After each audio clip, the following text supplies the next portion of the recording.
Қазақстандық телевизия саласында өзіндік орны бар майталман тележүргізуші Бейсен Құранбек өмірден өтті.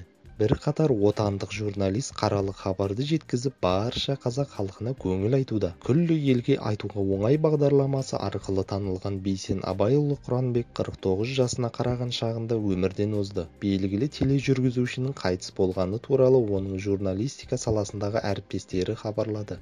Іле ауданы әкімінің баспасөз хатшысы Бақтияр Талғатұлы да өз парақшасында қаралы хабарды растады. Айта кетейік, Бейсен Құранбектің ауыр дертке шалдыққаны туралы өткен жылы белгілі болған еді. Тележүргізуші жансақтау бөлімінен шығып, өзі үшін алаңдаған көпшілікке жағдайын баяндаған болатын. Ол кезде журналист денсаулығы қалыпқа келе жатқанын хабарлаған еді. Оған қоса Бейсен Құранбек өзін 1,5 жылда екінші рет аман алып қалған дәрігерлерге алғыс айтты.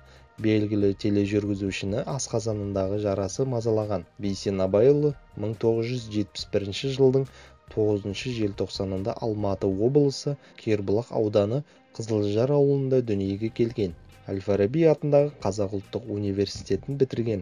Еңбек жолын республикалық спорт газетінде тілші, жауапты хатшы қызметінен бастаған. Ал қалған ғұмырын қазақ телевидениесімен байланыстырып, Рахат 31 арна, хабар арналарында президенттің телерадио кешенінде қызмет атқарған.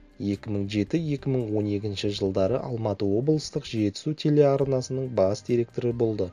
2013-17 жылдары Қазақстан телеарнасындағы жалпақ жұртқа танымал, айтуға оңай әлеуметтік тұрмыстық ток-шоудың жүргізушісі болды. 2017 жылдың қыркүйек айынан бері ұлттық арнадағы Қарекет бағдарламасын жүргізді. 2014 жылдың қазан айында Алматы облыстық Жетісу телеарнасының бас директоры болып тағайындалды.